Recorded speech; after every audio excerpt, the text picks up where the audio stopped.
es schon, die Titanic? Seit 79 gibt es 79, das. Mhm. Ja. Und Vorgänger war Pardon. Viele sind dann, haben weitergemacht.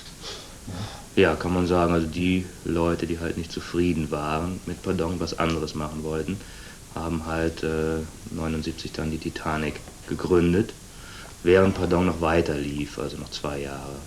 Also das endgültige Satiremagazin Titanic, und dass das so schräg gedruckt ist, das ist sozusagen der Untergang. Ja, Nein, das ist einfach ein grafischer Scherz. Ja. So, also der, Ist aber nach der berühmten Titanic benannt. ja, Naja, klar. ja, ja. Auf dem ersten Titelbild war eben halt auch dieses Badewannenbild von Wächter, sitzt so ein Mensch in der Badewanne und der hat so ein Spielzeug-Titanic vor sich schwimmen und die geht eben halt gerade runter. Und die Menschen retten sich über den Badewannenrand. Naja, Also damit wurde von vornherein klargestellt, dass das Nicht das die Analogie dazu zwischen der Originalen, diesem Schiff, diesem britischen Schiff und dem Geist, so, der sich dahinter verbergen soll, hergestellt. Was würden wir Ihnen eigentlich bei dem Schiffsuntergang, den kann man ja ganz verschieden beschreiben. Ich glaube, es gibt 187 verschiedene Darstellungen, ja? Also Bücher über den Untergang der Titanic. Wenn Sie den erzählen müssen, wie würden Sie den erzählen? Und beeindruckend finde ich daran, dass das Orchester bis zuletzt Ja, ja. also dass das Ganze noch mit Gelassenheit und Fröhlichkeit dem Ende entgegengeht. Und ich glaube, das kann man auch so auf die Titanic-Gesinnung übertragen. Oder? Sie wären also so mehr das Orchester. Ja?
Erste Tonfilmkamera.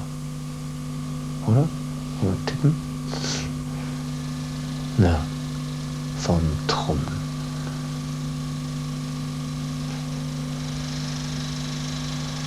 Was für Bagdad. Ausbruch des Golfkrieges. Saddam Hussein.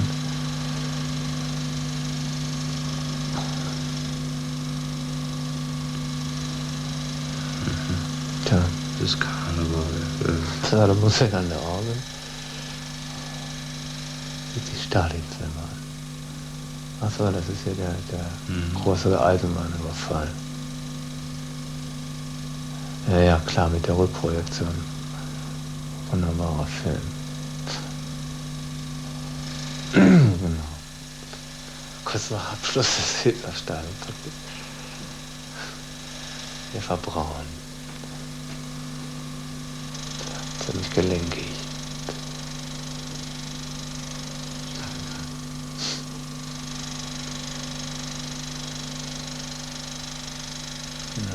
Warner? Sein Bruder. Ah ja.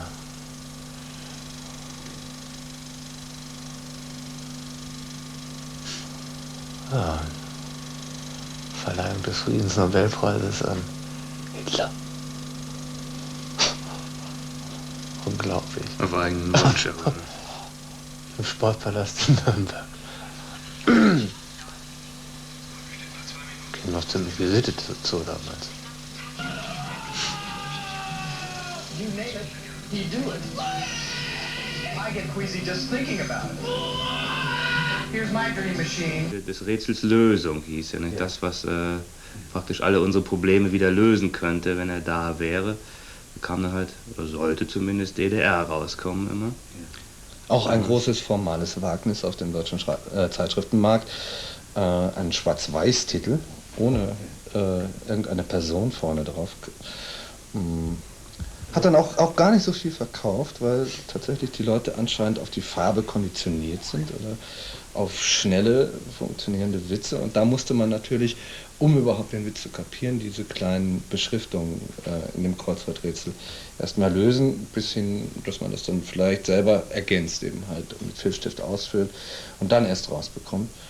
Ganz so weit sind auch unsere Leser noch nicht. Ja, und der Hintergrund ist natürlich auch, dass Titanic eigentlich sich als Blatt relativ geschlossen und auch abweisend präsentiert, dass wir eben keine Briefe von Lesern veröffentlichen, also dass wir nicht diese Leserbriefseite haben, wo dann draufsteht, toll, was sie da wieder über die Queen geschrieben haben oder irgendwie Sascha Hehn ist ja doch ein sympathischer Schauspieler und so weiter, sondern es ist eben, wir schreiben den Leuten die Briefe selber und wir veröffentlichen aber keine. Das heißt also, der Leser hat von vornherein schon gar keine Möglichkeit, Einfluss zu nehmen. Er muss es schlucken, was er vorgesetzt kriegt. Und das drückt eigentlich auch diese Rubrik ganz deutlich aus. Vor allem muss man dazu sagen, dass auch daraus deutlich wird, dass Titanic keine Solidargemeinde beliefert, dass es keine Freunde gibt, die davon ausgenommen sind, sondern was so als Unfug und der Quatsch. Große Rundumschlag. Ja, so ist es.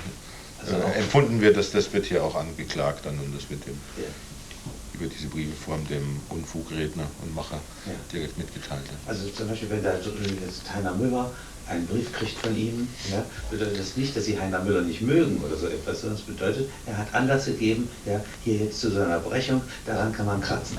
Das kann man so sagen, ja. Also können wir ihn auch im nächsten Monat wieder loben. Ja, aber eigentlich könnte man grundsätzlich sagen, je schlimmer die Realität und je brutaler, desto besser für uns.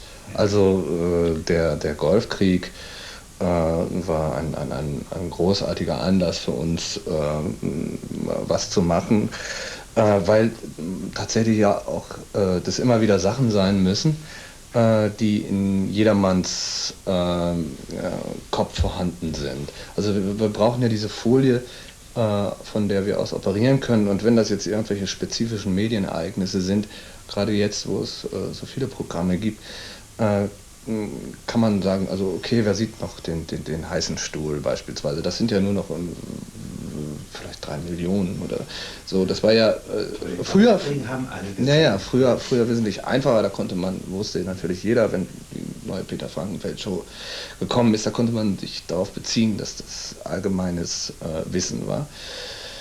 Das wird jetzt eben halt immer schwieriger und bei solchen erschütternden Ereignissen ist es klar. Und der Golfkrieg bot ja auch noch den Vorteil, dass die Bilder vollkommen festgelegt waren. Also jeder kannte nur ganz spezielle Bilder, die eben dafür freigegeben waren. Und mit denen konnte man dann auch ganz gut arbeiten. Was kommt gar nicht an, macht ihm aber trotzdem Spaß? Was kommt weniger an? Zum Beispiel so eine Zeichnung da, wie mit dem Punch. Deswegen solche Sachen, denke ich, eben weil sie auch ein bisschen komplizierter sind und nicht so gleich auf den ersten Blick funktionieren, kommen eben erstmal schlechter an.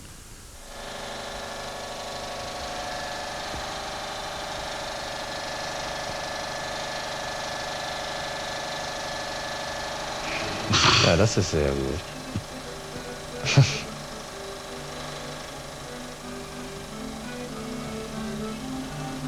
Ja, da werden ja auch wieder 2 Ebenen vermischt. Funktioniert meistens.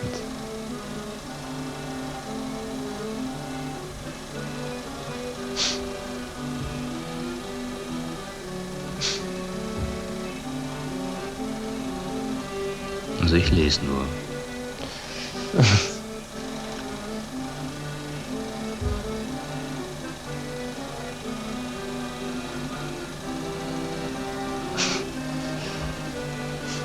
Dem noch die Maske abgenommen wird? Nee, ne? Er möchte, der wollte höchstwahrscheinlich, dass das seine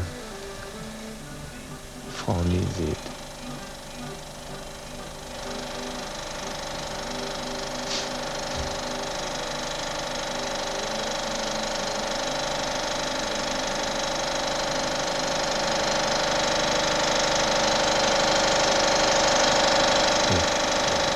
Warum ist so eine Ton?